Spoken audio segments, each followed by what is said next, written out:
चढ़ते सावन पिया हिले बंगाल से छूट गइल पीछा बंगलनिया के जाल से। हाँ चढ़ते सावन पिया हिले बंगाल से छूट गइल पीछा बंगलनिया के जाल से। जादू टोना झरे है बाबा भभूतिया देखे ना कि चल धनी देव घर के हो रहतिया कांवर कलकतिया लेके ना। कि चल धनी देव घर के हो रहतिया कांवर कलकतिया लेके ना।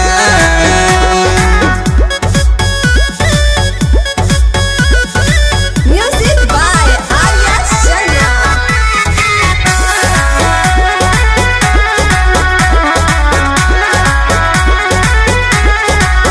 भखले रही भारा जाके देवघर रजेंट हो तबही नूनु करिया तोहर भाई परमानेंट हो।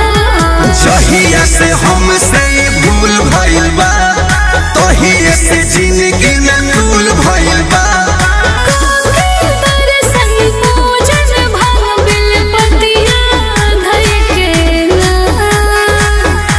कि चल धनी देवा घर के हो रहतिया कांवर कलकतिया लेके ना। कि चल धनी देवा घर के हो रहतिया कांवर कलकतिया लेके ना।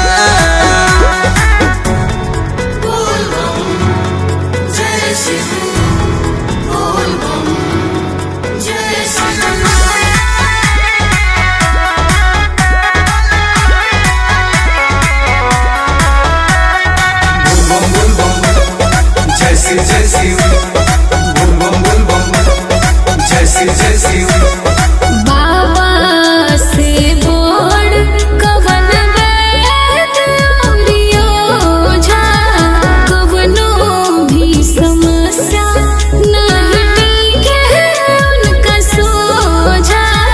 हमारा पदाया जब होई महाकाल के मुँह न दोबारा दीपक देखी है बंगाल के।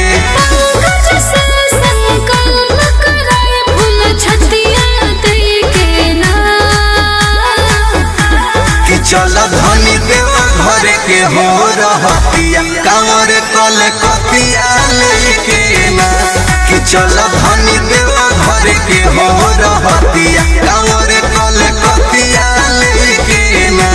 कि चल धनी देवा घर के हो रहतिया कांवर कलकतिया लेके ना।